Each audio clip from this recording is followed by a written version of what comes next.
Historia de bien servida. Cartago y Roma.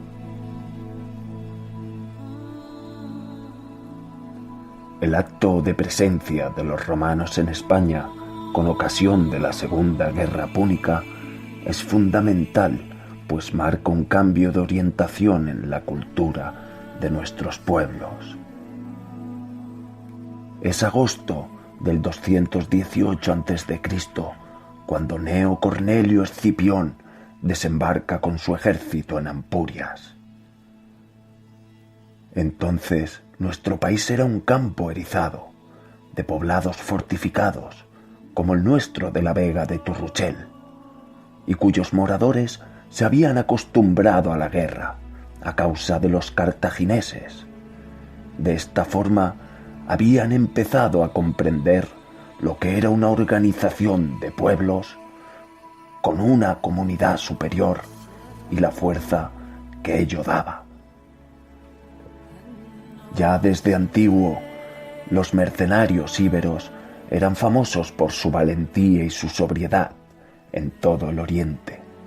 Si a esto añadimos los conocimientos que recientemente estaban adquiriendo, nos encontramos al fin con el pueblo que la historia nos ha presentado como invencible y tenaz. Gneo fue avanzando, y unas veces por grado y otras por fuerza, los romanos se fueron introduciendo hacia el sur.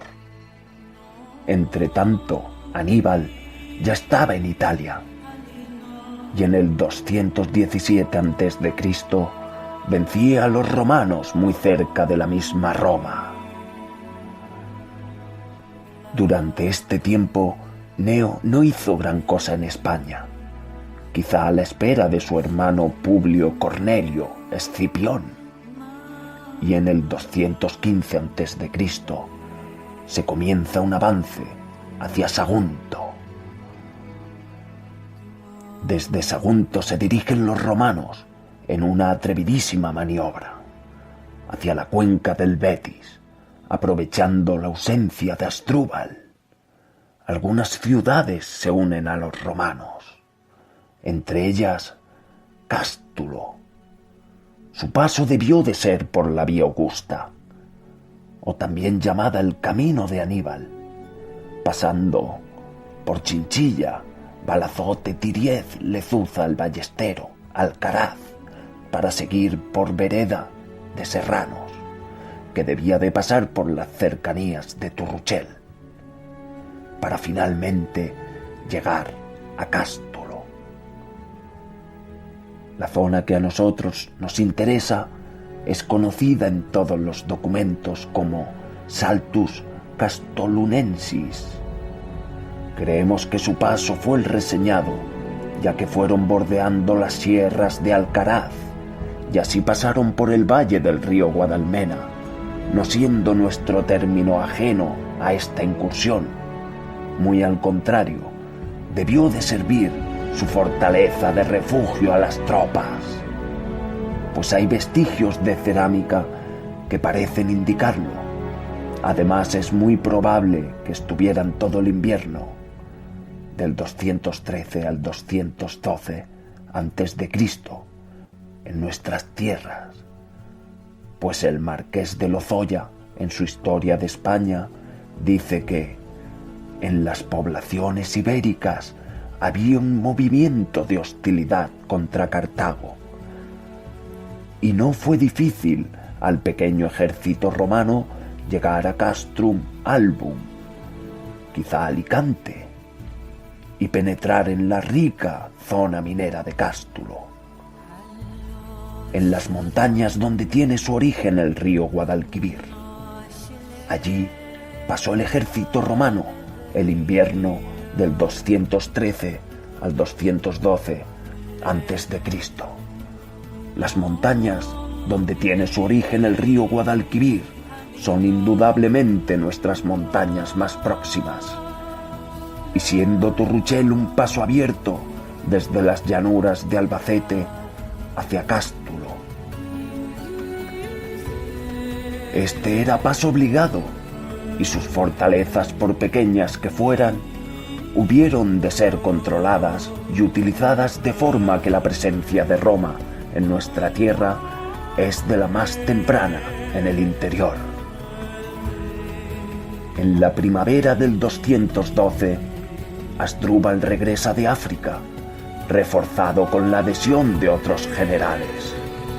Atacó entonces al ejército de los Escipiones, que se habían dividido en dos partes, lo cual fue aprovechado por el cartaginés, que venció a Publio en Cástulo, siendo el mismo Publio muerto a manos de los generales de Asdrúbal.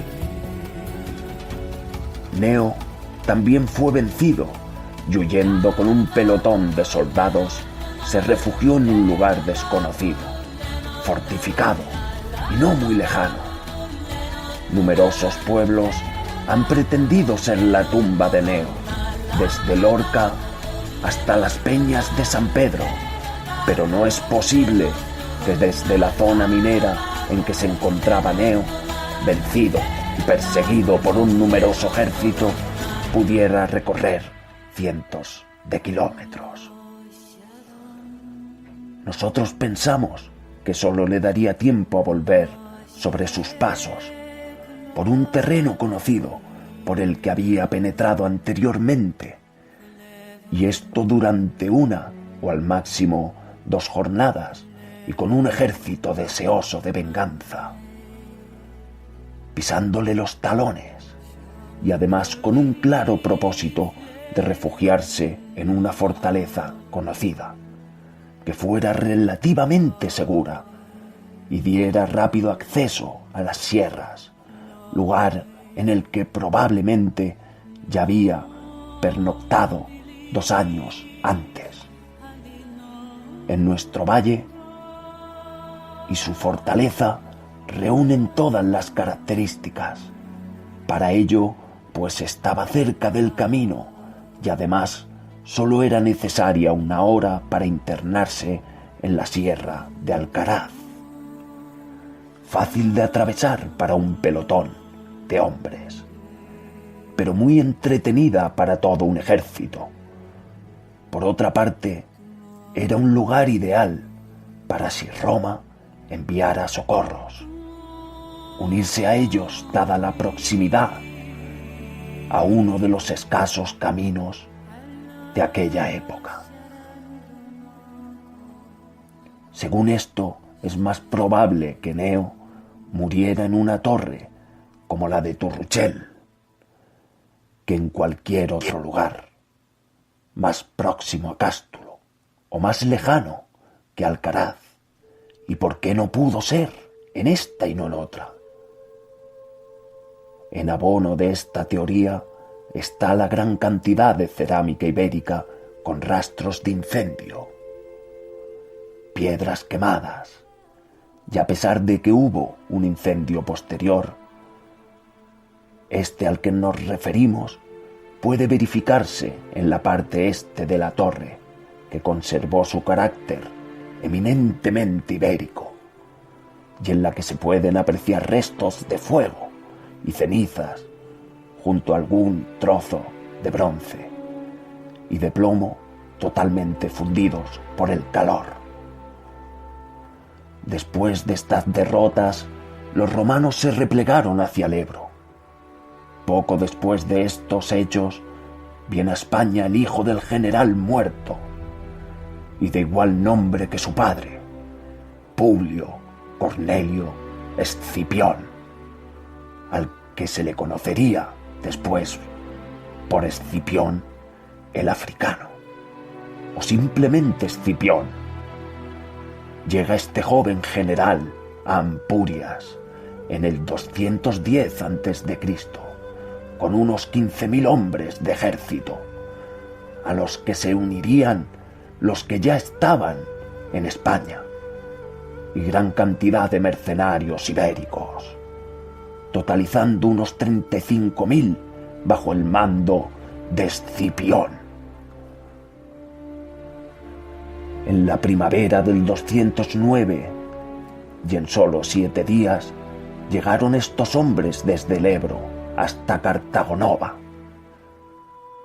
que fue conquistada con ayuda de la flota en un abrir y cerrar de ojos, y logrando además la amistad de los más importantes reyes íberos.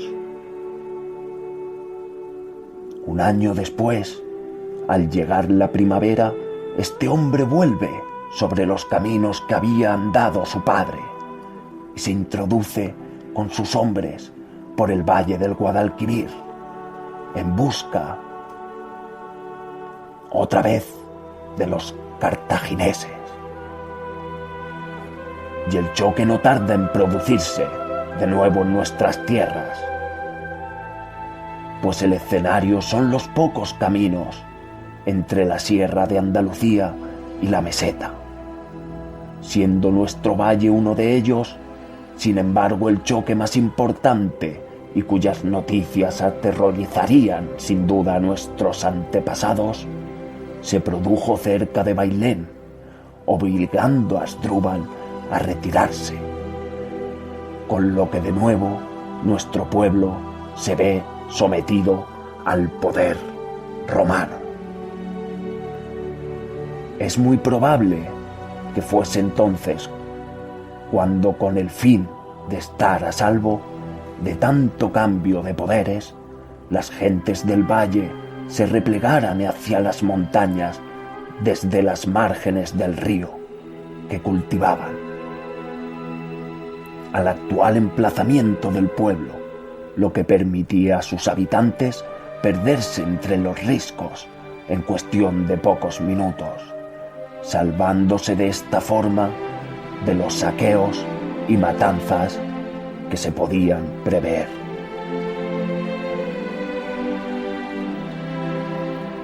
Quizá no abandonaran la fortaleza, sino que dejarían en ella una pequeña guarnición y quizá otra en el incipiente poblado de San Blas, con sus cabalgaduras que servirían para dar aviso a los núcleos de población interior. Además, desde el actual emplazamiento del pueblo podía dominarse con la vista el paso de Levante a Andalucía y adivinar el movimiento de los ejércitos. El año 207, el ejército cartaginés vuelve a ser vencido en Alcalá del Río, con lo que se consolida el dominio romano en esta vía de comunicación. En el 206 a.C., gran cantidad de ciudades y lugares ibéricos, entre ellos el nuestro, se une a Roma en busca de una paz que hacía años que se veía perturbada. Es a partir de este año cuando se inicia una etapa de luchas por el dominio, de casi 2 siglos de duración. La primera de ellas es la que protagonizan en Indíbil y Mandonio, los dos famosos caudillos íberos. La causa fue el descontento por las exigencias de dinero para financiar la continua guerra. Y estas exigencias se debe al fuerte estímulo en la difusión de la moneda ibero-romana para facilitar la recaudación y tributos a cambio de su protección. Al ser un punto de importancia en el paso de Levante a la Alta Andalucía, el dinero fluye en el poblado con generosidad y se ha encontrado alguna que otra pieza a partir de esta época, todas ellas de Cástulo, que eran el punto del que irradiaban las influencias culturales y al que confluían los intereses romanos. Aquí acaba este capítulo de Cartago y Roma. En el siguiente hablaremos de la República Romana.